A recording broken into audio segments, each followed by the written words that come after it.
नमस्कार दोस्तों, स्वागत है आपका आज की क्लास में, जिसमें हम कवर करेंगे टॉप 25 समान हिंदी क्वेश्चन को, जो कि आपकी वर्णमाला, संज्ञा, सर्वनाम और विशेषण से रिलेटेड होंगे, जो आपके हिंदी जिस भी एग्जाम में पूछी जाती है आप सभी के लिए बहुत ही महत्वपूर्ण होने वाला है। चलिए देखते हैं पहले क्वेश्चन से। भाषा की सबसे छोटी इकाई को क्या कहा जाता है? वर्ण, उच्चारण, पद या शब्द? तो बताएंगे क्या कहा जाता है। तो ऑप्शन नंबर ए आपका राइट आंसर हो जाएगा, वर्ड कहा जाता है। क्या कहा जाता है बताएंगे, वर्ड कहा जाता है। और वर्ड जो है कौन सी इकाई है, तब बताएंगे सबसे छोटी लिखित इकाई है। अगर मौखिक इकाई आपसे पूछ लेता तो आप बताएंगे ध्वनि।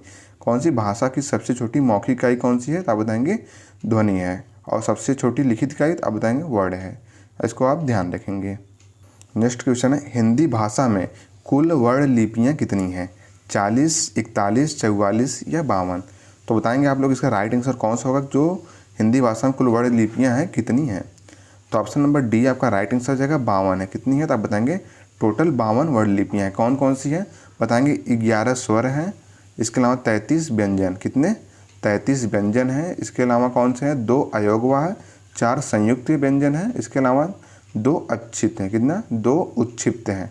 तो कितने हो गए आपको? टोटल 52 हो गए। कितने हैं तो आप बताएंगे टोटल 52 है। इसको भी आप ध्यान रखेंगे। 11 स्वर, 33 व्यंजन, 2 अयोगवा और 4 संयुक्त व्यंजन और 2 कौन से उच्छिप्त हैं। इसको भी आप ध्यान रखेंगे। नेक्स्ट क्वेश्चन है, मात्रा के आधार पर स्वर कितने प्रकार के होते हैं? 2, 3, 4 या 5? तो ऑप्शन नंबर बी आपका राइट आंसर हो जाएगा, 3 प्रकार के होते हैं। कितने हैं तो बताएंगे 3 प्रकार के होते हैं। कौन कौन से? ह्रस्व स्वर, दीर्घ स्वर और एक प्लुत स्वर। कौन कौन से? एक ह्रस्व स्वर, दीर्घ स्वर और प्लुत स्वर। 3 प्रकार के होते हैं। इसको भी आप ध्यान रखेंगे। नेक्स्ट क्वेश्चन है, निम्नलिखित में से किस स्वर को संयुक्त स्वर माना गया है?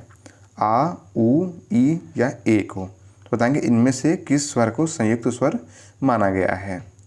तो ऑप्शन नंबर डी आपका राइट आंसर हो जाएगा, ए को। किसको माना गया? तो आप बताएंगे ए को संयुक्त स्वर माना गया है, क्योंकि इसका निर्माण जो होता है अ और ए से होता है। किससे होता है? अ और ए से इसका निर्माण होता है। इसको भी आप ध्यान रखेंगे। इसको संयुक्त स्वर माना गया है।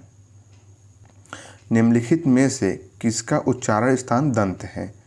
प, न, ग या च का? तो बताएंगे इनमें से किसका उच्चारण स्थान जो है वो दंत से है। तो ऑप्शन नंबर बी आपका राइट आंसर हो जाएगा, न। किसका उच्चारण स्थान? तो आप बताएंगे न का उच्चारण स्थान जो है दंत से होता है। इसको भी आप ध्यान रखेंगे। अगला क्वेश्चन है, निम्नलिखित में अर्धविवृत स्वर हैं? उ, आए, आ या ए? तो बताएंगे इनमें से अर्धविवृत स्वर कौन सा है। तो ऑप्शन नंबर बी आपका राइट आंसर हो जाएगा, ए। कौन सा? ए जो है अर्धविवृत स्वर है। इसको भी आप ध्यान रखेंगे। नेक्स्ट क्वेश्चन देखेंगे, निम्नलिखित में ओष्ठ वर्ण कौन सा है? अ, आ, ई या उ? तो बताएंगे इनमें से कौन सा वर्ण ओष्ठ वर्ण है। तो बताएंगे आप लोग इसका राइट आंसर कौन सा होगा। तो ऑप्शन नंबर डी आपका राइट आंसर हो जाएगा, बड़ा ऊ। कौन सा? ऊ जो है ओष्ठ वर्ण है। इसको भी आप ध्यान रखेंगे। नेक्स्ट क्वेश्चन देखेंगे, निम्नलिखित में से कौन सा संयुक्ताक्षर व्यंजन है? बताएंगे आप लोग इसमें से कौन सा राइट आंसर होगा। तो ऑप्शन नंबर ए आपका राइट आंसर हो जाएगा, छ, त्र, ज्ञ और श्रय। कौन सा है? छ, त्र, ज्ञ और श्रय जो है संयुक्ताक्षर व्यंजन। इसको आप ध्यान रखेंगे। कभी कभी आपसे पूछता है कि संयुक्त व्यंजन कितने होते हैं, तो आप बताएंगे 4 होते हैं। और कौन कौन से? तो आप बताएंगे छ, त्र, ज्ञ और श्रय। तो ये आपके 4 संयुक्त व्यंजन होते हैं। नेक्स्ट क्वेश्चन है, हिंदी शब्दकोश में छ का क्रम किस वर्ण के बाद आता है? क के बाद, ज्ञ के बाद, श्र के बाद या ह के बाद? तो ऑप्शन नंबर ए आपका राइट आंसर हो जाएगा, क के बाद आता है। किसके बाद? आप बताएंगे क के बाद आता है। और ज्ञ के बाद किस वर्ण के बाद आता है? तो आप बताएंगे जो ज्ञ का क्रम है वो किस वर्ण के बाद आता है? तो आप बताएंगे ज के बाद आता है। किसके बाद आता है? ज्ञ का जो है वो ज के बाद आता है। और श्र का किसके बाद आता है? तो आप बताएंगे स, बड़ा स के बाद आता है। किसके? स के बाद इसका क्रम आता है। इसको भी आप ध्यान रखेंगे। नेक्स्ट क्वेश्चन है, हिंदी वर्णमाला में कुल कितने अयोगवाय होते हैं? 2, 3, 4 या 5? तो बताएंगे जो हिंदी वर्णमाला है उसमें कुल कितने अयोगवाय होते हैं। तो ऑप्शन नंबर ए आपका राइट आंसर हो जाएगा, 2 अयोगवाय होते हैं। कौन कौन से? एक अंग होता है, एक अह होता है। कौन सा? एक अंग, एक अह। ये 2 अयोगवाय होते हैं। इसको भी आप ध्यान रखेंगे, जो कि बार बार परीक्षा में पूछता है और परीक्षाओं के लिए आपके बहुत ही इंपॉर्टेंट होने वाला है। अगला क्वेश्चन देखेंगे, व्यक्ति, वस्तु, स्थान के नाम को क्या कहते हैं? संज्ञा, सर्वनाम, क्रिया या विशेषण? तो बताएंगे आप इसका राइट आंसर कौन सा होगा। किसी व्यक्ति, स्थान अथवा वस्तु के नाम को क्या कहा जाता है? तो ऑप्शन नंबर ए आपका राइट आंसर हो जाएगा। संज्ञा क्या कहा जाता है, तब बताएंगे संज्ञा कहा जाता है। नेक्स्ट क्वेश्चन है, संज्ञा के कुल कितने भेद होते हैं, 2, 3, 4 या 5? तो बताएंगे आपकी संज्ञा के कुल कितने भेद होते हैं। तो ऑप्शन नंबर डी आपका राइट आंसर हो जाएगा। 5 भेद होते हैं। कितने भेद, आप बताएंगे 5 भेद होते हैं। अगर आपसे केवल पूछता कि यथार्थ रूप से कितने भेद होते हैं, तो आप बताएंगे 2 भेद होते हैं। कौन कौन से, यथार्थवाचक और भाववाचक। अगर आपसे पूछता कि आधुनिक हिंदी में कितने संज्ञा के भेद हैं, तो आप बताएंगे 3 भेद हैं। कौन कौन सा होता है, तो व्यक्तिवाचक, जातिवाचक और भाववाचक होता है। और प्राचीन हिंदी में पूछता है तो आप बताएंगे 5, कितने, 5 होते हैं। इसको भी आप ध्यान रखेंगे। अगला क्वेश्चन है, निम्नलिखित में से कौन सा जातिवाचक संज्ञा नहीं है, घर, नदी, गंगा या पक्षी? तो ऑप्शन नंबर सी आपका राइट आंसर हो जाएगा, गंगा। कौन सा, गंगा जो है जातिवाचक संज्ञा नहीं है। कौन सी संज्ञा है, तो आप बताएंगे व्यक्तिवाचक संज्ञा है। कौन सी संज्ञा है, तो आप बताएंगे व्यक्तिवाचक संज्ञा है। तो ऑप्शन नंबर सी आपका राइट आंसर हो जाएगा। नेक्स्ट क्वेश्चन है, निम्नलिखित में से कौन सा शब्द द्रव्यवाचक संज्ञा है, मिठास, ठंड, सोना या नदी? तो बताएंगे इनमें से कौन सा एक द्रव्यवाचक संज्ञा है। तो ऑप्शन नंबर सी आपका राइट आंसर हो जाएगा, सोना। कौन सा, सोना जो है एक द्रव्यवाचक संज्ञा है। इसको भी आप ध्यान रखेंगे। अगला क्वेश्चन है, सर्वनाम के कितने भेद होते हैं, 5, 6, 7 या 8? तो बताएंगे आप जो सर्वनाम है उसके कुल कितने भेद होते हैं। तो ऑप्शन नंबर बी आपका राइट आंसर हो जाएगा, 6 भेद होते हैं। कितने, 6 भेद होते हैं। कौन कौन से होते हैं, तो बताएंगे निश्चयवाचक सर्वनाम, अनिश्चयवाचक सर्वनाम, प्रश्नवाचक सर्वनाम, पुरुषवाचक सर्वनाम, निजवाचक सर्वनाम और एक संबंधवाचक सर्वनाम। तो टोटल 6 भेद होते हैं। इसको भी आप ध्यान रखेंगे। नेक्स्ट क्वेश्चन है, हिंदी में कुल कितने सर्वनाम होते हैं? बताएंगे आप कि हिंदी में कुल कितने सर्वनाम होते हैं, 9, 10, 12 या 11? तो बताएंगे आप लोग इसका राइट आंसर कितना होगा।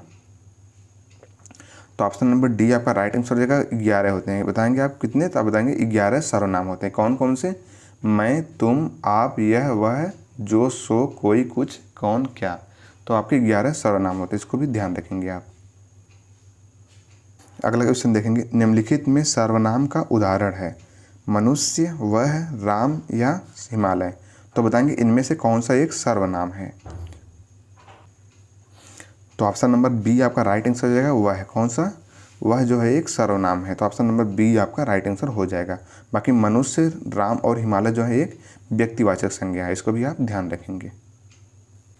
नेक्स्ट क्वेश्चन है, दरवाजे पर कोई आया है वाक्य में किस प्रकार का सर्वनाम है, निश्चयवाचक सर्वनाम, अनिश्चयवाचक सर्वनाम, प्रश्नवाचक सर्वनाम, निजवाचक सर्वनाम? तो ऑप्शन नंबर बी आपका राइट आंसर हो जाएगा, अनिश्चयवाचक सर्वनाम है। कौन सा है, तो आप बताएंगे इसमें अनिश्चयवाचक सर्वनाम है। तो option number B right answer हो जाएगा। नेक्स्ट क्वेश्चन देखेंगे, निम्नलिखित में से संबंधवाचक सर्वनाम का उदाहरण कौन सा नहीं है? ध्यान रखेंगे आप, यहाँ पे पूछा है कि कौन सा नहीं है, जो, सो, जिसका या आपको? तो बताएंगे आप लोग इसमें से राइट आंसर कौन सा होगा।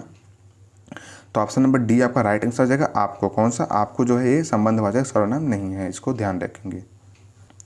नेक्स्ट क्वेश्चन है, क्यों, कब, कौन से सर्वनाम का उदाहरण है, निजवाचक सर्वनाम, प्रश्नवाचक सर्वनाम, निश्चयवाचक सर्वनाम या अनिश्चयवाचक सर्वनाम?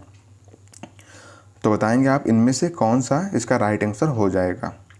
तो option number B right answer हो जाएगा, प्रश्नवाचक सर्वनाम। किसके उदाहरण है, तो आप बताएंगे प्रश्नवाचक सर्वनाम के उदाहरण है। तो ऑप्शन बी राइट आंसर हो जाएगा। अगला क्वेश्चन देखेंगे, किसी संज्ञा या सर्वनाम की विशेषता बताने वाले शब्द क्या कहलाते हैं, विशेषण, क्रिया विशेषण, समुच्चय बोधक क्रिया या अव्यय? तो बताएंगे इनमें से राइट आंसर कौन सा होगा। तो ऑप्शन नंबर ए आपका राइट आंसर हो जाएगा, विशेषण कहलाते हैं। किसी संज्ञा या सर्वनाम की विशेषता बताने वाले क्या कहलाते हैं, तो आप बताएंगे विशेषण कहलाते हैं। तो ऑप्शन ए राइट आंसर हो जाएगा। नेक्स्ट क्वेश्चन है, विशेषण कितने प्रकार के होते हैं, 2, 3, 4 या 5? तो बताएंगे आप इसमें से विशेषण जो है कितने प्रकार का होता है। तो ऑप्शन नंबर सी आपका राइट आंसर हो जाएगा, 4 प्रकार के होते हैं। कौन कौन से, 4 प्रकार के होते हैं, परिमाणवाचक विशेषण, संख्यावाचक विशेषण, सार्वनामिक विशेषण और गुणवाचक विशेषण। तो 4 प्रकार के होते हैं। इसको भी आप ध्यान रखेंगे। नेक्स्ट क्वेश्चन है, निम्नलिखित में विशेषण शब्द है, कठोरता, घबराहट, उचित या बचपन? तो बताएंगे आप इनमें से कौन सा एक विशेषण शब्द है। तो ऑप्शन नंबर ए आपका राइट आंसर हो जाएगा, कठोरता। कौन सा, कठोरता एक विशेषण शब्द है। इसको भी आप ध्यान रखेंगे। अगला क्वेश्चन है, न्यूनतम विशेषण की कौन सी अवस्था है, प्रथमा अवस्था, मूलावस्था, उत्तरावस्था या उत्तमा अवस्था? तो बताएंगे इनमें से न्यूनतम जो है कौन सी अवस्था है।